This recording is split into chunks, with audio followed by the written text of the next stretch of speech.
On peut commencer. Dis avec moi, New Generation, génération Josias. Ce que je vais tenter d'expliquer ici, c'est que Dieu veut lever une nouvelle génération. Et cette génération, c'est la génération Josias. Je vais expliquer qui est Josias et qui est la génération Josias. Ça fait plusieurs mois qu'on enseigne sur le réveil, qu'on prêche sur le réveil.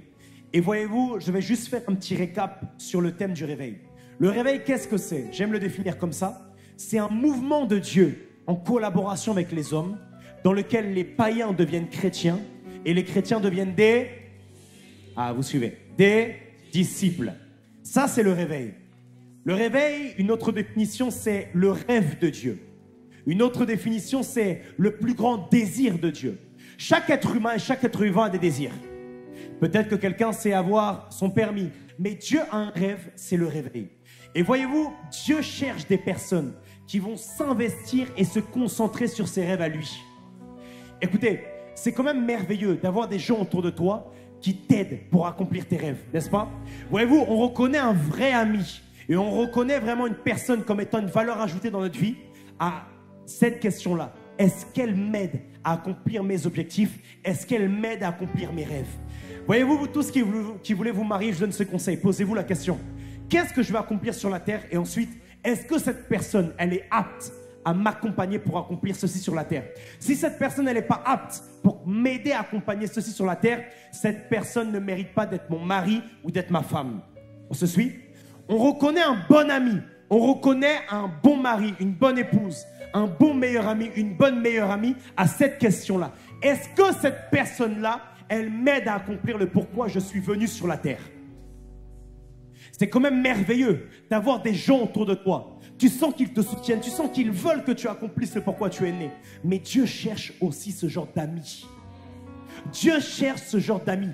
Dieu cherche ce genre d'adorateur qui va lui dire, au-delà d'adorer ici, qu'est-ce que toi tu veux? Le réveil, ok, je vais m'engager pour ça. Voyez-vous, la passion pour Dieu, comme je l'ai dit au premier culte, elle ne se démontre pas dans les larmes qu'on verse ici au culte. La passion pour Dieu, elle se démontre lorsque tu réponds à cette question-là. Seigneur, je connais tes besoins, je connais ton désir et je décide d'engager ma vie pour répondre à ce désir-là qui est le réveil.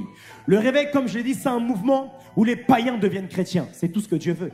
C'est également un mouvement où les chrétiens deviennent des disciples. C'est tout ce que Dieu veut. Dieu ne cherche que ça. Dieu ne veut que ça. Il y a d'autres choses que Dieu veut à côté, mais ce que Dieu veut principalement, c'est ça. Et il cherche ici parmi vous des personnes qui vont répondre à cet appel, des personnes qui vont dire « Je donne ma vie. Utilise-la. » Vous savez, il y a des chrétiens qui ont fait le tour. Il y a des chrétiens qui ont dit « La vérité, le monde, ça ne m'intéresse plus. » Il y a des chrétiens qui ont dit « La vérité, vivre pour moi-même, ça ne m'intéresse plus. » Il y a des chrétiens qui ont dit « Vivre pour mes propres intérêts à moi, ça ne m'intéresse plus. » En réalité, un véritable chrétien, celui qui prend la décision de vivre désormais pour les intérêts du Père, celui qui se présente comme chrétien, qui se prétend chrétien mais ne vit pas pour les intérêts du Père, il n'est pas chrétien, il est croyant. Chrétien, c'est petit Christ. Christ, c'est le Fils de Dieu. Donc quelqu'un qui se dit chrétien se dit comme étant un fils de Dieu. Un véritable fils cherche à accomplir les désirs de son Père. Si tu es chrétien, tu dois te battre pour que les désirs du Père s'accomplissent. Quel est le désir du Père? On appelle ça le réveil et on va en parler aujourd'hui. J'ai expliqué tout à l'heure beaucoup de choses. J'ai expliqué que le réveil est provoqué par des hommes réveillés. J'ai expliqué que ce matin, soit c'est le téléphone qui vous a réveillé. Qui a déjà mis une alarme sur son téléphone, mais le téléphone était déchargé, donc il n'a pas sonné, donc il s'est réveillé pour tard? Qui ça? Vous tous, n'est-ce pas? Ok. Faisons maintenant un parallèle avec cette génération. Vous et moi, on est éteints. Vous et moi, on est endormis, comme le téléphone. Cette génération attend qu'on vienne réveiller. Mais on ne réveille pas. Finalement, il se réveille trop tard. Se réveiller trop tard, c'est se réveiller après l'enlèvement. Tout le monde a déjà mis un réveil. Ok? Tout le monde a déjà mis un réveil. Mais tout le monde, le téléphone a déjà été déchargé. Et au final, eh bien, on rate un rendez-vous. Qui a déjà raté un rendez-vous comme ça? Hein? Certains, vous avez même déjà raté des cultes. Hein? On a raté un rendez-vous à cause de ça. Frères et sœurs, il y a un rendez-vous céleste bientôt. La Bible dit que tout œil le verront. La Bible dit que sur des nuées, le Fils de l'homme va venir chercher son épouse, l'Église. Frères et sœurs, si vous et moi, on est des iPhones déchargés, si vous et moi, on est des chrétiens sans batterie, si vous et moi, on est des chrétiens endormis, comment est-ce qu'on réveillera? Et on ne réveillera pas. Et quand, écoutez bien quelque chose. Quand vous arrivez en retard à un rendez-vous parce que le téléphone n'a pas sonné, parce qu'il était éteint, souvent vous dites « Désolé, mon téléphone était éteint, le réveil n'a pas fonctionné. » Frères et sœurs, ces gens-là diront à Jésus « Jésus, c'est eux qui ne m'ont pas réveillé. C'est eux qui ne m'ont pas parlé. C'est eux qui étaient endormis. » Dieu parle à Ézéchiel et il dit « Si tu n'avertis pas le méchant pour lui dire qu'il est sur une mauvaise voie, je te demanderai son sang. » Je disais que le réveil, c'est quelque chose qui est provoqué par les réveillés. Et je disais qu'ici à New Generation, on ne va pas être l'église avec le plus de stratégie. On ne va pas être l'église avec le plus de management. Par contre, on va être une église avec des jeunes réveillés. Et on est convaincu que quelqu'un de réveillé, il produit des réveils. Et je disais aux responsables de GR, vous voulez gagner des âmes, vous voulez un grand GR, c'est très simple. Faites en sorte que dans votre GR, il y ait au moins 2-3 personnes bien réveillées. 2-3 personnes qui ont expérimenté un réveil personnel. Frères et sœurs, quand quelqu'un expérimente un réel réveil personnel, il va faire expérimenter à une génération un réveil global, c'est sûr.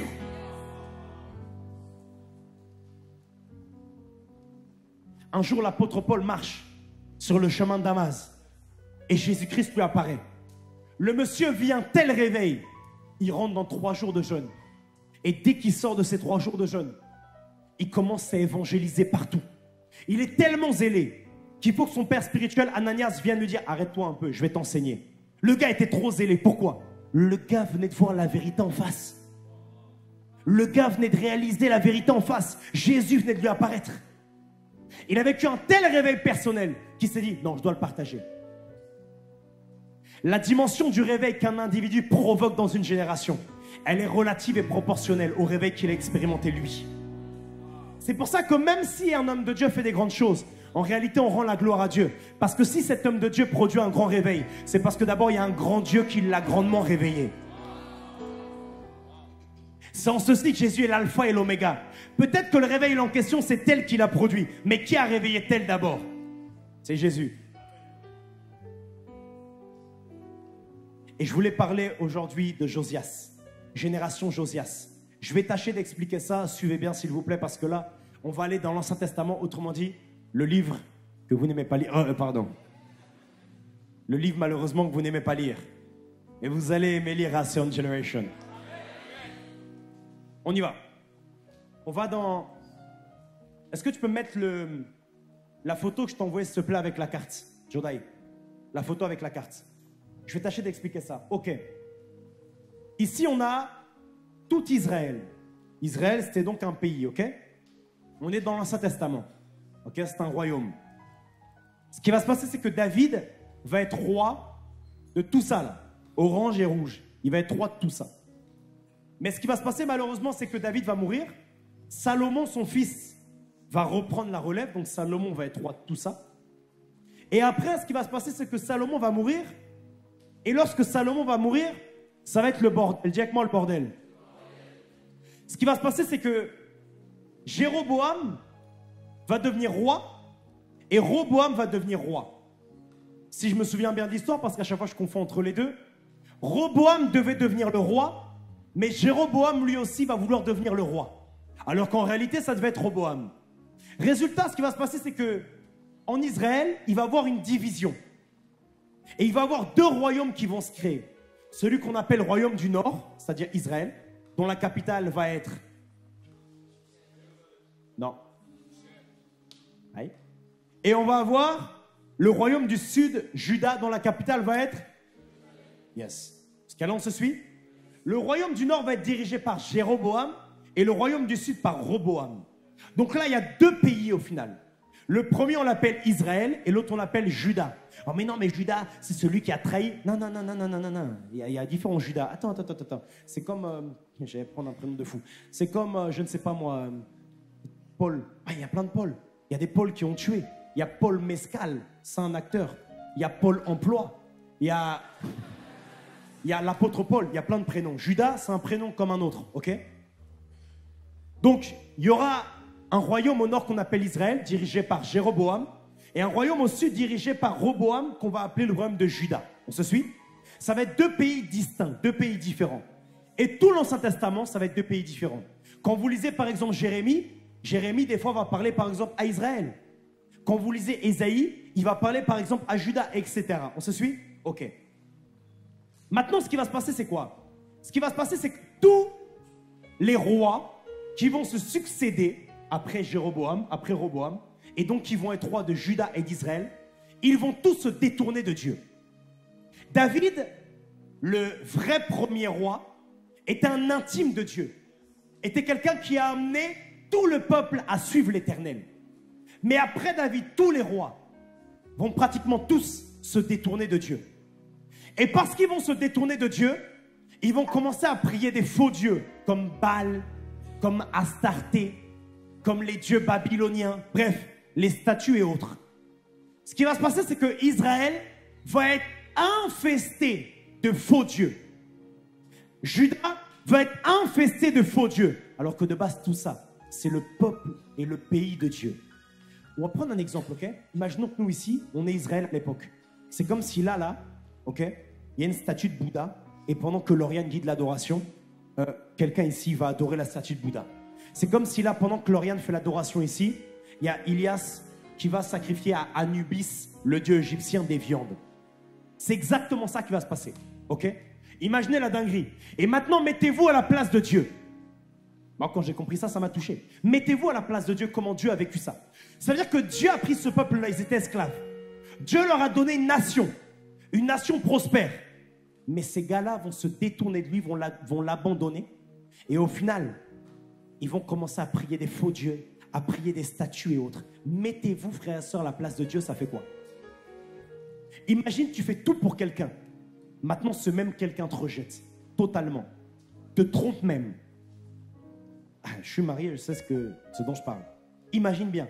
C'est comme si Dieu se marie à Israël et Israël le trompe avec des faux dieux. Parce que c'est ça le truc. Si demain, toi, tu vas adorer un faux Dieu, qu'est-ce que ça fait à Dieu à ton avis? Mais ça va déchirer le cœur de Dieu.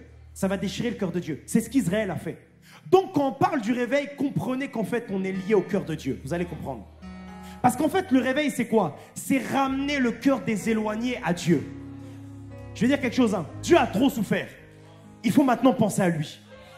Quand vous lisez ce que je vous expliquais là, écoutez, le roi Josias dont je vous parlais, c'est quelqu'un qui s'est rendu compte que Dieu a trop souffert. Vous direz, mais oh, comment ça, Dieu a trop souffert? Dieu est Dieu. Comment... Vous et moi, on a été créés à son image, à sa ressemblance. Si on a des émotions, c'est parce que lui, il en a d'abord. Quand la Bible dit n'attristez pas le Saint-Esprit, ça veut dire qu'on peut faire du mal à Dieu. C'est compliqué à comprendre, mais on peut faire du mal à Dieu, malheureusement. Regardez alors quelque chose ici. Le peuple d'Israël va tellement pécher, fatigué, que dans 2 Rois chapitre 17, Dieu va enlever sa main d'Israël et il y a un peuple païen qui va venir et qui va les envahir. Ok? Et je comprends quelque chose ici. Avant que Dieu enlève sa main et qu'un peuple païen vienne les envahir, Israël a d'abord ouvert son cœur aux faux dieux de ces peuples païens. Là maintenant c'est compliqué, mais si quelqu'un lit la Bible, il va comprendre. Qu'est-ce que ça veut dire? Ça veut dire qu'en réalité, avant de s'introduire vraiment chez toi, le diable cherche d'abord un accès en ton cœur. Les gars en question, ils ont commencé à prier les faux dieux de certains peuples. Au final, ce qui s'est passé, c'est que les peuples en question sont venus les envahir. Tu vois donc que les faux dieux sont venus préparer un truc dans le terrain spirituel. Bon, ça c'était pour quelqu'un qui comprend. Maintenant, ils vont tellement déconner qu'ils vont être envahir en 2 Rois chapitre 17. Quand ils vont être envahir, le peuple de Juda ici va savoir qu'en réalité, mais Israël a tellement péché. Israël s'est tellement éloigné de Dieu qu'au final, Dieu a enlevé sa main et ils se sont fait envahir et ils se sont fait conquérir par un autre peuple. Là maintenant alors, Israël n'existe plus. Israël a été conquis par un autre peuple. Là maintenant, on est ici dans le royaume de Juda. Et on va parler du dernier bon roi. Il y a eu plein de rois en Israël et Juda. Mais il y a un dernier bon roi. Dites moi, dernier bon roi. Tous les rois avaient déconné. Des dizaines et des dizaines de rois. Il y a eu plus de 20 rois qui sont relégués à chaque fois. Mais tous ont conduit le peuple dans la débauche. Tous ont conduit le peuple loin de Dieu. Ok? Mais il y a un dernier roi, un dernier bon roi qui s'appelle Josias. Et on va en parler. On peut lire la Bible ensemble? 1 Roi chapitre 13 verset 1 à 2. 1 Roi chapitre 13 verset 1 à 2. Ici on est 300 ans avant la naissance de Josias. Josias, notre église, hein. Je vous le dis, prophétiquement, c'est le nom de Dieu à notre église. Ok? C'est pour ça que j'appelle ça Génération Josias, pas par hasard, c'est le premier dimanche. Parce que notre église, la pensée prophétique, la vision de Dieu, c'est une église comme Josias. Je vais expliquer. Voici un homme de Dieu arriva de Juda à Bethel. Là, on est 300 ans avant la naissance de Josias, ok? Par la parole de l'Éternel, pendant que Jéroboam, le roi, se tenait à l'autel pour brûler des parfums. Regardez ce qu'il faisait. Il y avait des autels, ok? Les autels, c'est lui, on fait des sacrifices. Et il brûlait des parfums pour des faux dieux. Et il faisait ça souvent dans le temple. Non, ces gars étaient très loin dans la politesse. Vous voyez, les démons que ces gars-là adoraient, les faux dieux que ces gars-là adoraient, c'est quand même bizarre, hein, que des fois, ces démons-là demandaient à ce qu'ils soient adorés dans le temple de Dieu. Vous comprenez que le diable, pour pousser plus loin l'insulte contre Dieu, aimerait que dans la maison de Dieu même, on fasse des trucs bizarres. C'est là que vous comprenez donc que le message de la sainteté, il est important ici. C'est là que vous comprenez que le message de la soumission, l'obéissance, il est important. Le message de la crainte de Dieu, il est important. C'est pour ça qu'ici à New Generation, il n'y aura pas de trucs bizarres pendant le culte. À New Generation, quand on adore Dieu, tu fermes les yeux. À New Generation, quand on prêche la parole de Dieu, tu ne vas pas sur Snapchat voir si Tago a répondu. Tago, on s'en cogne de Tago ici, la vérité. On s'en cogne de Tago, on est venu pour quelque chose d'autre. Ici, on respecte Dieu. Ici, on craint Dieu. On est 300 ans avant la naissance du roi Josias dont je vais parler. Voici un homme de Dieu arriva de Juda. Juda, c'est donc un pays, vous avez compris, hein? De Juda, mais je ne comprends pas. Juda, le 12 de Jésus. Oh, là, on est au moins plus de 1000 ans avant Jésus. Laisse ça, attends un peu. De Juda à Bethel. Bethel, c'est une ville. Par la parole de l'Éternel, pendant que Jéroboam, le roi, se tenait à l'autel pour brûler des parfums. On y va. Il cria contre l'autel par la parole de l'Éternel et dit: autel, autel, ainsi parle l'Éternel. Voici, il naîtra un fils à la maison de David. Son nom sera Josias. Il immolera, c'est-à-dire il brûlera sur toi les prêtres des hauts lieux qui brûlent, sur toi des parfums. Et l'on brûlera sur toi des ossements d'hommes. Ah, dis avec moi, ah. J'aime quelque chose. C'est quelle prophétie sur sa vie. Tu vas trouver mon frère. J'aime quelque chose, c'est que Dieu va compter sur Jéroboam pour répandre la parole de Dieu dans tout Israël. Dieu va compter sur Jéroboam pour répandre la parole de Dieu dans toute la nation. Mais Jéroboam va se corrompre. Qu'est-ce que Dieu va alors faire? Dieu va alors prendre la charge. Et Dieu va envoyer un prophète. Et le prophète va dire: dans 300 ans, il y a un enfant qui va naître. Et cet enfant va tout changer. My God, il y a une prophétie sur l'Île-de-France. Je peux parler? My God. Vous savez, on a dit en 2019, je suis avec l'apôtre à Lyon. Et on est avec un fils spirituel de Thiel Osborne. L'apôtre Charles Difon, on mange. Et l'apôtre parle. My God, joue ça mon frère, ça fait monter le truc, vas-y. L'apôtre dit: on va avoir des méga church ici. À l'époque, à Sœur Paris, on est peut-être 200 personnes. Il dit: on va avoir des méga church, on va avoir des méga church. Et il y a quelqu'un qui dit à l'apôtre, qui dit: mais la France, c'est le cimetière des ministères. Il n'y a jamais eu de grande église ici. Il n'y aura jamais de grande église ici. Le réveil ici, c'est compliqué, c'est impossible. Beaucoup ont essayé et peu ont réussi, même aucun n'a réussi. Frères et sœurs, écoutez bien. À cette époque-là, à l'époque de Jéroboam, personne n'arrive à amener un réveil, personne. Mais il y a une prophétie qui a été donnée. La prophétie disait: il y a un enfant qui va naître. Il s'appellera Osias. Maintenant, j'aimerais prophétiser. Il y a une église qui est née. On l'appelle ACR New Generation. My God, elle va changer les choses en Île-de-France. Là où certains n'ont pas réussi, d'autres vont réussir. Et j'aimerais dire, c'est pas que les pères ont raté, c'est que les pères ont planté pour que les fils viennent arroser afin que Dieu fasse croître. Il y a une prophétie qui a été donnée par le prophète. Il dit: voici, il naîtra un fils à la maison de David. Voici, il naîtrait une église au ministère ACER. Son nom sera ACR Generation. Ils gagneront des âmes. Ils bâtiront des annexes. Ils guériront les malades. Ils gagneront des foules à Christ. Je n'échouerai pas, Seigneur. Il y a une prophétie sur ma vie. Je ne peux pas échouer.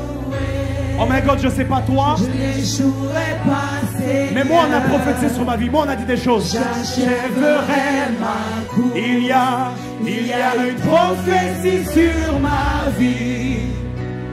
Je ne peux pas échouer. Je n'échouerai pas, Seigneur. J'achèverai ma course. Il y a une prophétie sur ma vie. Je ne peux pas échouer. Je n'échouerai pas, Seigneur. Oh Éternel, J'achèverai ma course. il y a une prophétie sur mon église.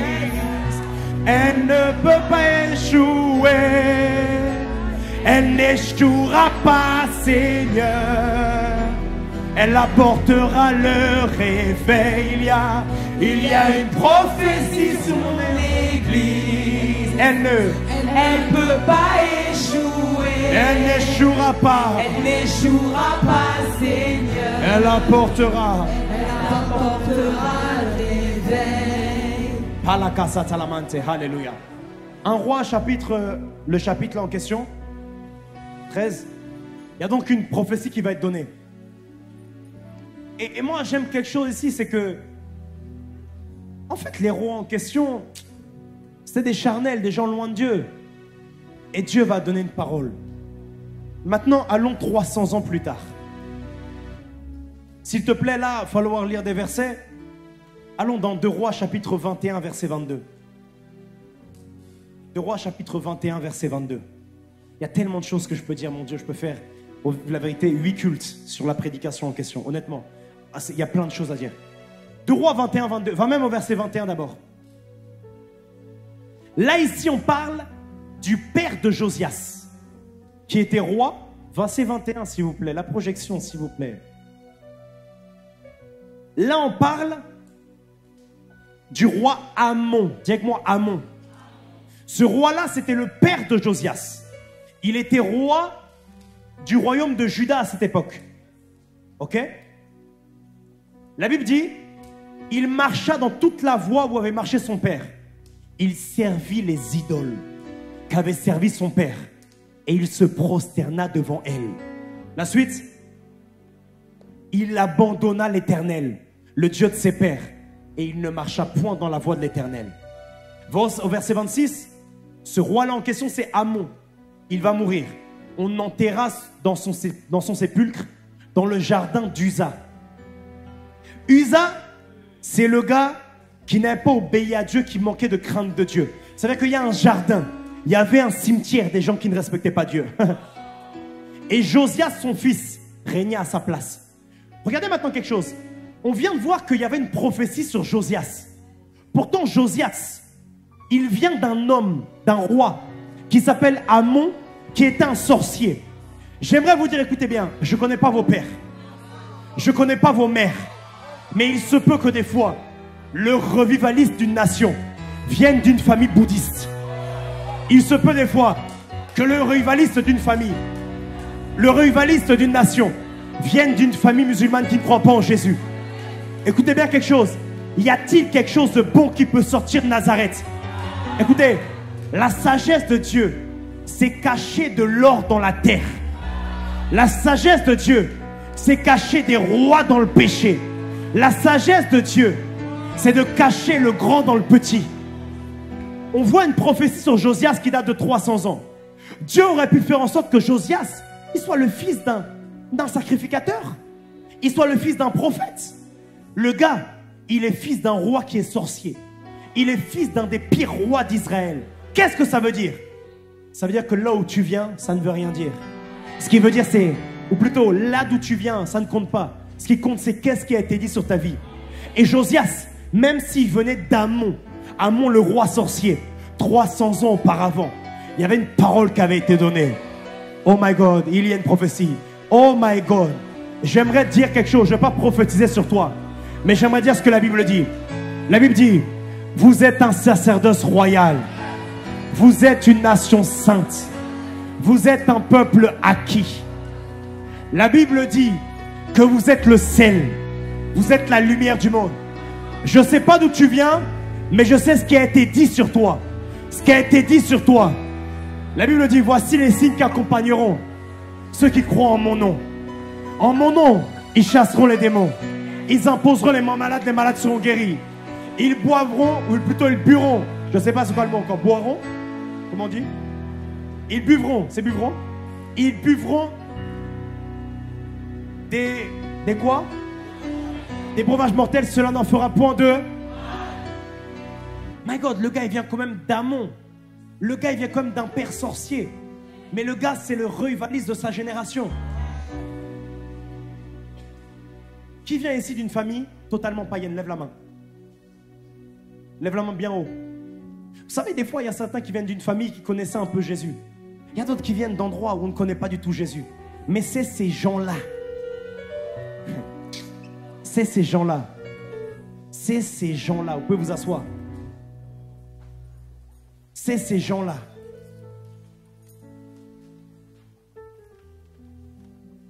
On va maintenant aller lire l'histoire de notre frère. 2 Chroniques 34, verset 1. Donc là, on vient de lire que Josias va devenir roi. On y va. Vas-y. Là, son père vient de mourir et il devient roi à sa place. On y va. Josias avait 8 ans lorsqu'il devint roi. S'il avait 8 ans lorsqu'il est devenu roi, ça veut dire qu'il a perdu son père à 8 ans. Frères et sœurs, écoutez bien. Même quelqu'un qui a vécu ce type de blessure, perdre un parent enfant, Dieu peut faire de lui un puissant rivaliste. On y va. Et il régna 31 ans à Jérusalem. Donc là, comme le royaume du nord d'Israël va être envahi, lui va régner sur le royaume du sud qu'on appelle le royaume de Juda. On y va. Il fit ce qui est droit aux yeux de l'Éternel. Ok, il fit ce qui est droit aux yeux de l'Éternel. Et il marcha dans les voies de David, son père. Regardez, il marcha dans les voies de David, son père. Regardez bien, son père biologique c'est Amon. Mais là on dit quoi? Là on dit qu'il a marché dans les voies de David, son père. Attends, c'est quand même bizarre. Frères et sœurs, il faut maintenant poser la question. Je vais expliquer. Son père biologique c'est Amon. On vient de le lire juste avant au chapitre précédent. Son père vient de mourir. Mais ici, la Bible dit qu'il a marché dans les voies de David, son père. Frères et sœurs, écoutez bien. Il y a le père biologique, mais également la personne qui me montre à marcher avec Dieu. La personne qui me montre la voie de Dieu. Celui-là aussi, c'est un père. Il marcha dans les voies de David, son père. J'aime quelque chose, c'est qu'on dit, il fit ce qui est droit aux yeux de l'Éternel. Et après, il marcha dans les voies de David, son père. Qu'est-ce que ça veut dire? Il y a deux manières de l'interpréter. Soit on se dit qu'il a fait ce qui est droit aux yeux de Dieu parce qu'il a recopié ce que David a fait. Ou on se dit qu'il a fait ce qui est droit aux yeux de Dieu parce qu'il a voulu faire comme David et vouloir faire comme son père. Ça, c'est marcher dans les voies de Dieu. Il ne s'en détourna ni à droite ni à gauche. J'aime ça. Le gars n'a pas voulu faire quelque chose de nouveau. Il a juste voulu recopier ce que le daron David avait fait. C'est pour ça qu'ici à New Generation, on va rester pour la nouveauté. Mais la vérité, l'essence, on va faire ce que le père, l'apôtre a fait et fait. On y va. La 8e année de son règne, comme il était encore jeune, il commença à rechercher le Dieu de David, son père.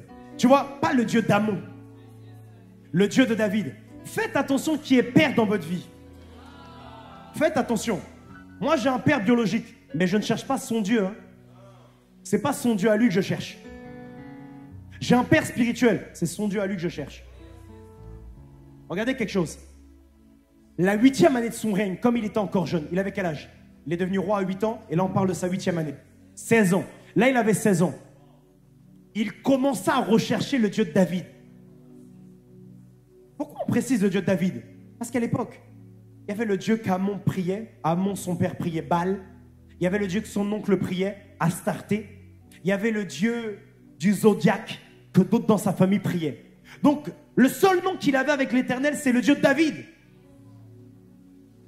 Il commença à rechercher le Dieu de David. Qui s'est converti à 16 ans vers là? 16, 17, 18. Voilà. Vous voyez qu'on est génération Josias ici. Et la 12e année, vas-y. Et la 12e année, il commença à purifier Juda et Jérusalem des hauts lieux, des idoles, des images taillées et des images en fonte. On s'arrête là. La 8e année, il cherche Dieu. Il a 16 ans. La 12e année, 4 ans plus tard, il commence à purifier la nation. Il y a combien d'écart entre 8 et 12? 4. Ça veut dire que ça lui a pris 4 ans. Écoutez quelque chose maintenant que j'aimerais dire. Si tu t'es converti il y a 4 ans et que tu n'as toujours pas un impact autour de toi, il y a un problème.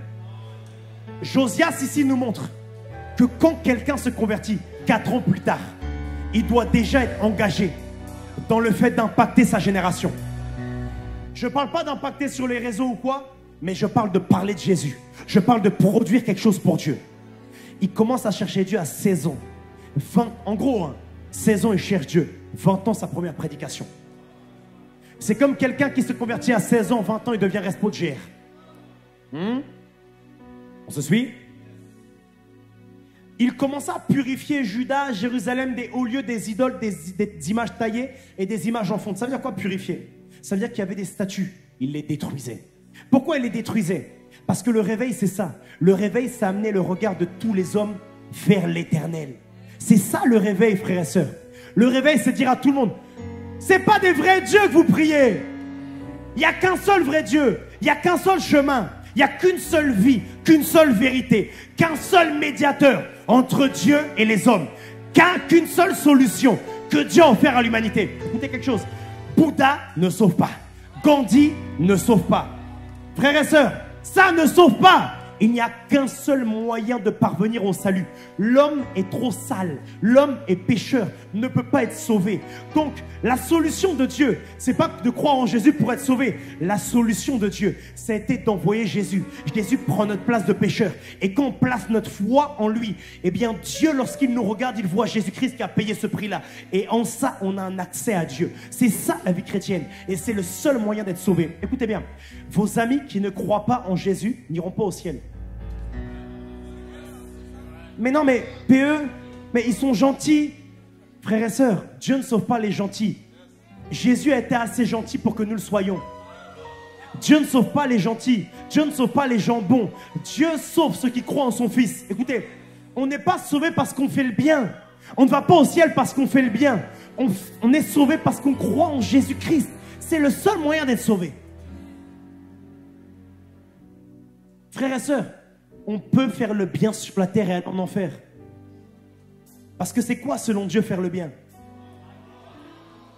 Mais non, mais mon ami, il fait le bien. Mon gars, s'il ne croit pas en Jésus, aux yeux de Dieu, il ne fait pas le bien. Mais mon ami, il est sage. S'il ne croit pas en Jésus, aux yeux de Dieu, il n'est pas sage. Parce que rejeter Jésus, pour le monde, c'est sagesse. Pour Dieu, c'est folie.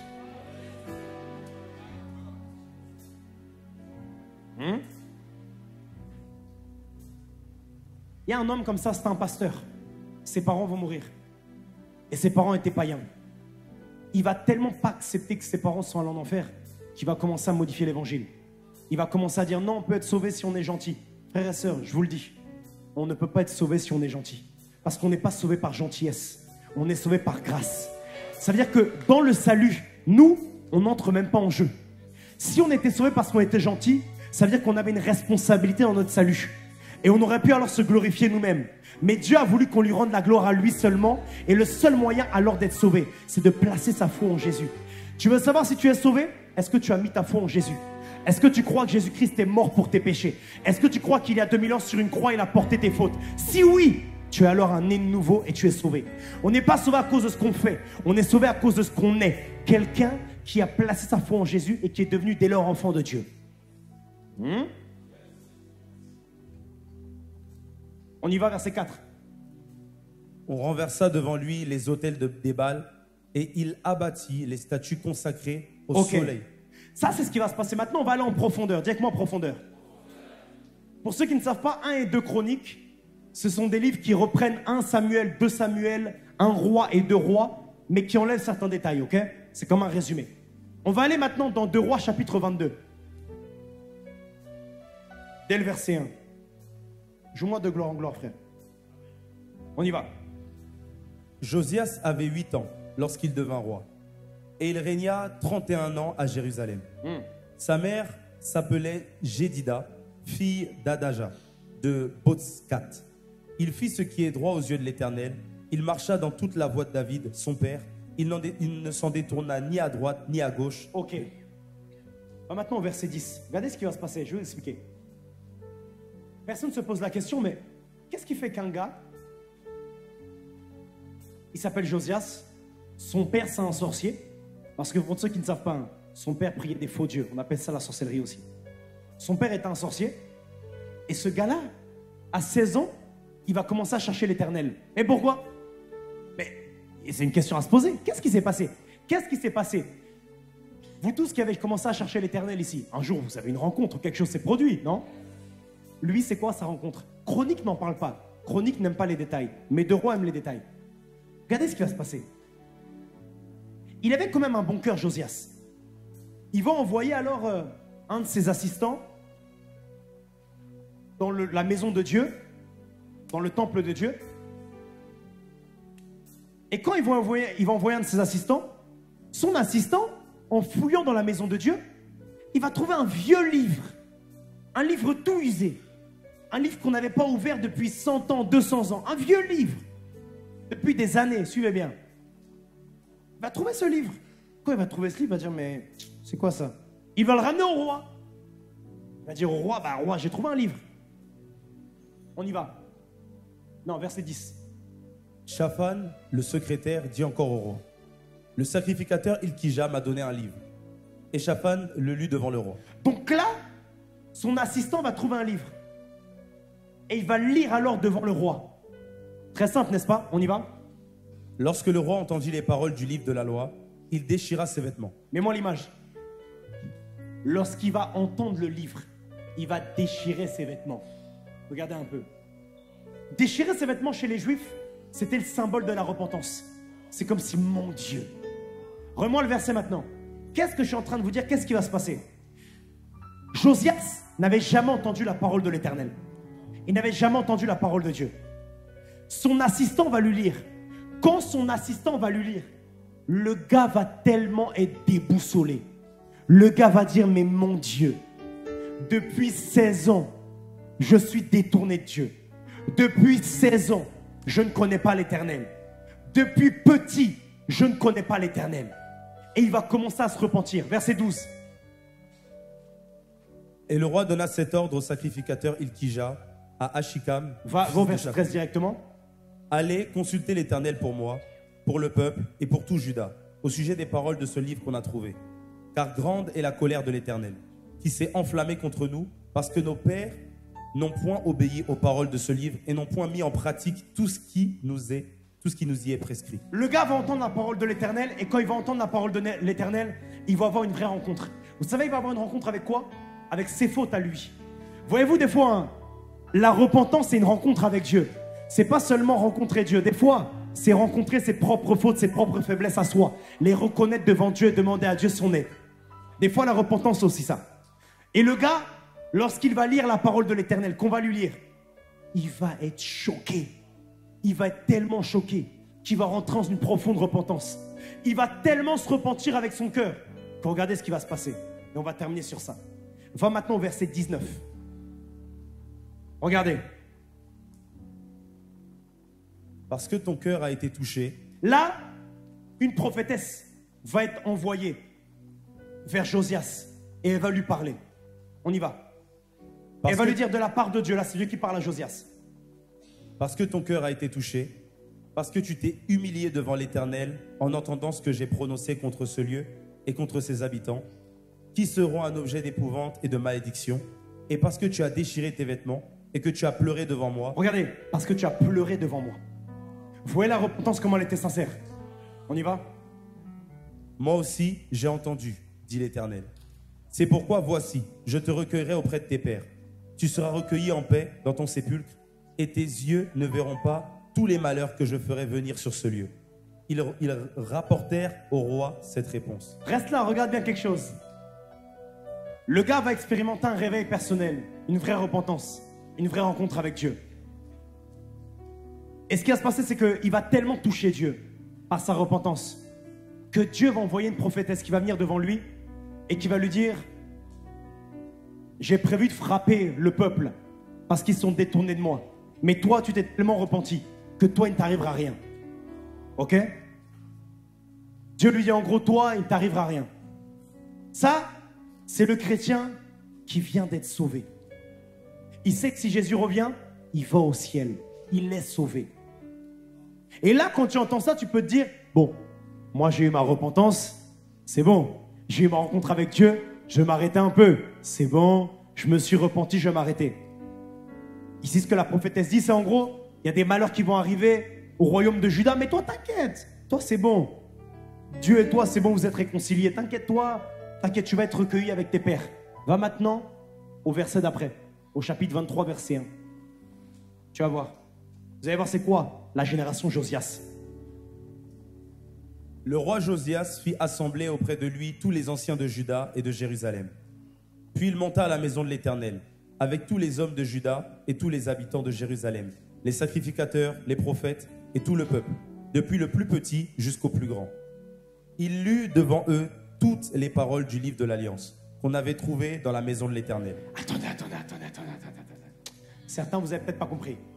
Le monsieur, Dieu lui dit, toi, ton cas, c'est bon, t'inquiète. J'ai prévu de frapper Israël, mais toi, tu t'es repenti devant moi, c'est bon. Le monsieur aurait pu s'arrêter. Mais le monsieur a un tel fardeau. Le monsieur a tellement ça à cœur qu'il dit, non, on va pas s'arrêter là. Il faut que d'autres aussi reviennent à Dieu. Il faut que les autres ne vivent pas ces malheurs. Frères et sœurs, la génération Josias, c'est ceux qui ne se contentent pas du salut pour eux. La génération Josias, c'est ceux qui ne se contentent pas pour eux d'une rencontre avec Dieu. La génération Josias, c'est ceux qui disent, moi j'ai été sauvé. Mais après avoir été sauvé, combien j'ai sauvé? La génération Josias, c'est ceux qui se demandent, combien j'ai sauvé? On lui a lu le livre. Mais j'aime quelque chose, à son tour là, c'est lui-même qui va lire le livre. Généralement, les rois à cette époque, ils faisaient trop blani. Ça veut dire, les rois à cette époque, ils voulaient trop faire les gars, genre, serviteur Chapan, lis-moi le livre. Là, il n'y a rien ici. Il sait très bien qu'il veut que ça vienne de lui. Il veut que ce soit lui. Il va lire le livre devant tout le monde. Il va réunir tout son peuple. Il va réunir tout le peuple, il va leur lire le livre. Pourquoi? Parce qu'il voulait amener un maximum d'entre eux à la repentance.